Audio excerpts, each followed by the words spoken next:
ಸ್ನೇಹಿತರೆ, ಬೆಳ್ಳಾರೆಯಿಂದ ನಾವು ಸುಬ್ರಹ್ಮಣ್ಯಕ್ಕೆ ಹೋಗುವ ಒಂದು ದಾರಿ ಮಧ್ಯೆ ಪಡಪಿನಂಗಡಿ ಎಂಬಲ್ಲಿ ಒಂದು ಒಳ್ಳೆಯ ಮನೆ ಊಟ ಇದೆ. ತುಂಬಾ ಚೆನ್ನಾಗಿದೆ, ನನಗೆ ತುಂಬಾ ಇಷ್ಟ ಆಯ್ತು. ಎಷ್ಟು ಸಿಂಪಲ್ ಅಂದ್ರೆ ಈ ಹೋಟೆಲ್ ನೋಡಿ, ಇಲ್ಲಿ ಎಲ್ಲ ಚಪ್ಪಲ್ ತೆಗೆದಿಟ್ಟು ಒಳಗಡೆ ಹೋಗ್ಬೇಕು. ಈ ಹೋಟೆಲ್ ಒಳಗಡೆ ಮಂಜುನಾಥ ಅನ್ನುವಂತ ಒಂದು ಹೋಟೆಲ್ ಇವರೇ ನಡೆಸ್ತಾ ಇದ್ದಾರೆ. ಉಮೇಶ್ ನಾಯ್ಕ್ ಅವರು, ಹಿರಿಯರು ಕೂಡ ಒಳ್ಳೆ ಆಹಾರ ಕೊಡ್ತಾರೆ.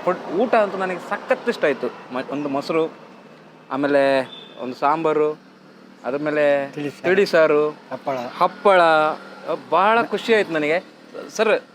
ನಿಮ್ಮ ಸಿಸ್ಟಮ್ ನನಗೆ ಖುಷಿಯಾಗಿದೆ ಏನಂತ ಹೇಳಿದ್ರೆ, ನೋಡಿ ನಾವು ಬಂದದ್ದೇ ಲೇಟು ಇಲ್ಲಿಗೆ, ಆದರೆ ಅಲ್ಲಿ ಮೊಸರು ಖಾಲಿಯಾಗಿತ್ತು, ಹಪ್ಪಳ ಇರಲಿಲ್ಲ.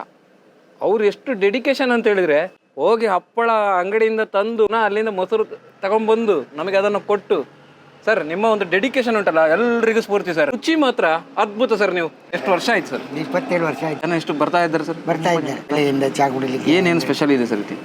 ಪೂರಿ ಭಾಜಿ, ಇಡ್ಲಿ ಸಾಂಬಾರು, ಗೋಳಿ ಬಜೆ, ಕಡಲೆ ಬೆಳಿಗ್ಗೆ ಚಾಕೆ ಮಧ್ಯಾಹ್ನ ಊಟ ಒಂದು 3 ಗಂಟೆ 3:30 ಆಗುವಾಗ ಕ್ಲೋಸ್. ಒಬ್ಬರೇ ಸರ್ ನೀವು ಕೆಲಸ ಮಾಡೋದು?